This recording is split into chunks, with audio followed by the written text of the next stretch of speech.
جمعہ 10 محرم، اللہ نے یہ دن آپ کے لیے طے کیا ہوا تھا جو چھری حضرت اسماعیل سے ہٹائی گئی، پھر حضرت عبداللہ سے ہٹائی گئی، اسے حضرت حسین پر چلنا تھا اور قربانی کی داستان نے اپنے انتہا کو پہنچنا تھا۔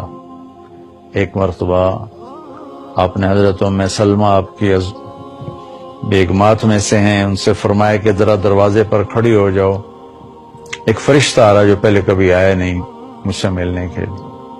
وہ دروازے پہ کھڑی ہو گئیں، اتنے میں کہیں سے حسین کھیلتے ہوئے آئے، ام سلمہ کے روکتے روکتے بھاگ کے اندر چلے گئے۔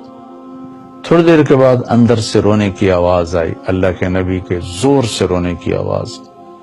بس ام سلمہ اندر گئیں تو دیکھا آپ نے حسین کو ایسے سینے سے لگایا ہوا تھا اور پھوٹ پھوٹ کے رو رہے تھے۔ تو انہوں نے عرض کی، یا رسول اللہ میرے ماں باپ قربان، آپ کیوں رو رہے ہیں؟ فرمایا کہ یہ فرشتہ جو آیا تھا وہ یہ بتا کر گیا ہے کہ میرے اس بچے کو میری امت قتل کر دے گی، مجھے وہ زمین دکھائی ہے جہاں پر اس کا خون گرے گا، وہ مٹی دکھائی ہے۔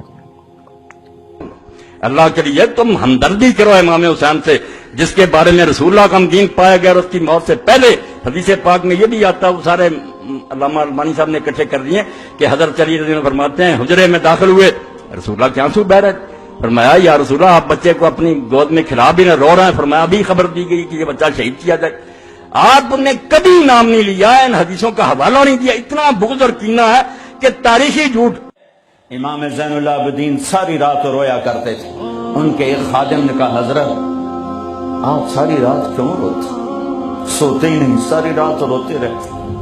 تو وہ پھر رونے لگے اور فرمایا میرے دوست، یعقوب علیہ السلام کا یوسف گم ہوا تھا، مل گیا تھا، لیکن ایک کی جدائی میں 40 سال رو رو رو رو آنکھیں ختم کر دی۔ میں نے ان آنکھوں سے سارے گھر کو ذبح ہوتے دیکھا۔